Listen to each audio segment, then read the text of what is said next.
Hi everybody, welcome to Mr. B's Bowling Alley. Today we're going to be bowling, and to bowl we're going to be combining two skills that we've been working on, both the underhand toss and then the lunge that we just learned, or reviewed hopefully, because hopefully you already knew how to do a lunge since it is a second grade standard. Alright, now first thing you're going to need to bowl is a bowling ball. Now obviously you're not going to want to use a real bowling ball, so that's way too heavy to be using in the house. So look around your house and see what you have. I brought out some of the balls that I had around my house that I've purchased pretty cheaply at places like Walmart or the grocery store. So these first three that you'll see over here are a little bit smaller, and these are very light, so these are definitely safe to use inside.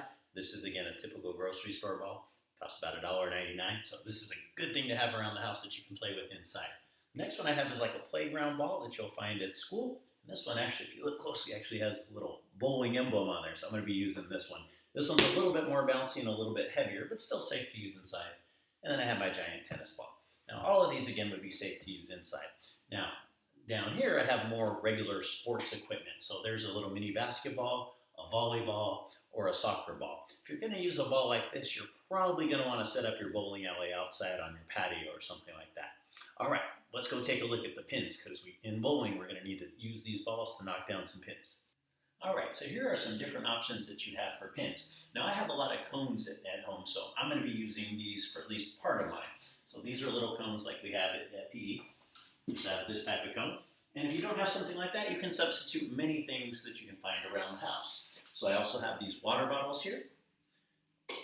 Little red cup, orange juice bottle, inside of a toilet paper roll, paper towel rolls, or this one I really like. This is a coffee creamer bottle, and if you look closely, if you've ever been to a bowling alley, it actually looks kind of like a bowling pin, so this would be a really good option as well.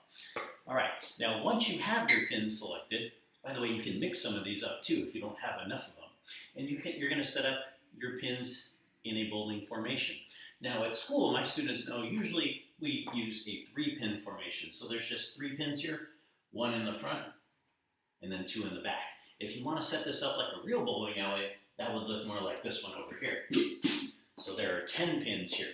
There's 4 in the back, then 3, then 2, and then 1 in the front for a total of 10.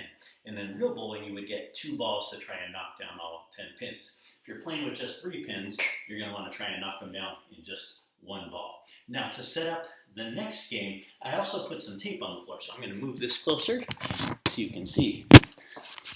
So that when the pins get knocked over, I put some little tape markers here so I know where the pins will go for the next round.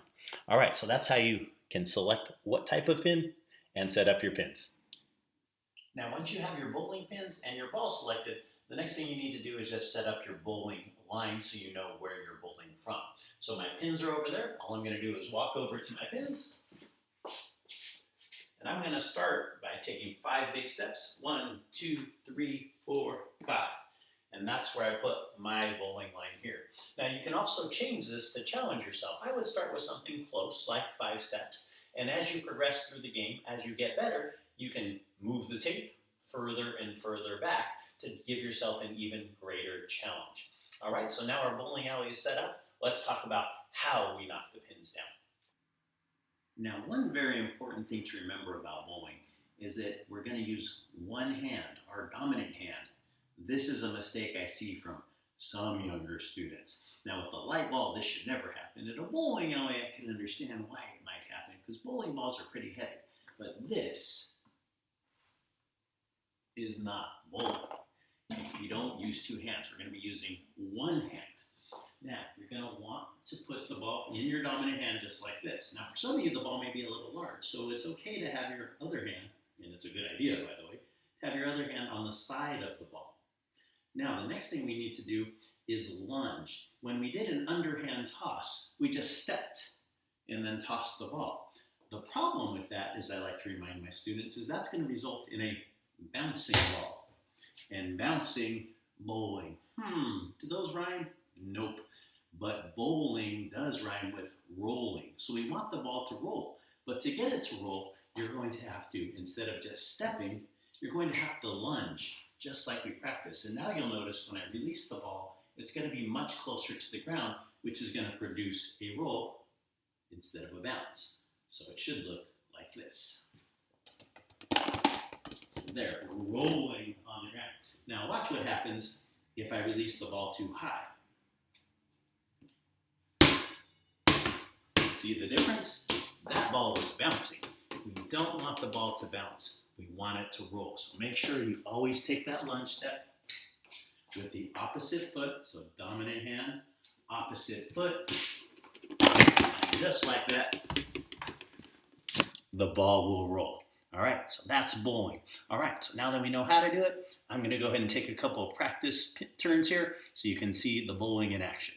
All right, we're ready to bowl. Now notice, just like in the bucket challenge, I'm actually starting behind my line because I have to account for my lunge step. If I start at the line, I lunge in front of the line. And if you were at a real bowling alley, by the way, you would hear this sound.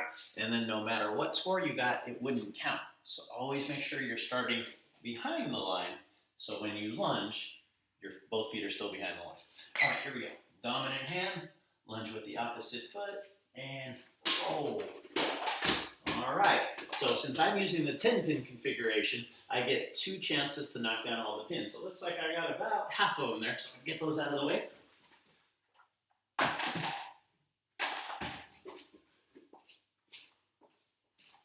And take my next turn.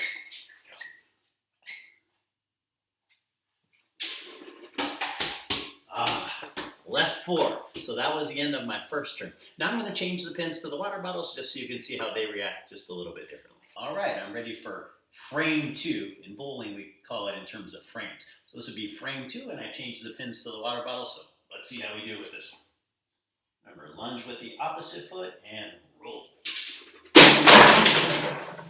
Strike! Got them all that time.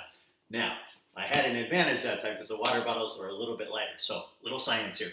The heavier the ball is in relation to the pins you're using, the easier it will be. So if you want a more challenging setup, lighter ball, heavier pins. All right, so experiment, see how you do. Make sure you challenge your mom or dad or your brother or sister, and you can compete all day. A usual bowling game is 10 frames. All right, everybody, have fun. We'll see you in the next section.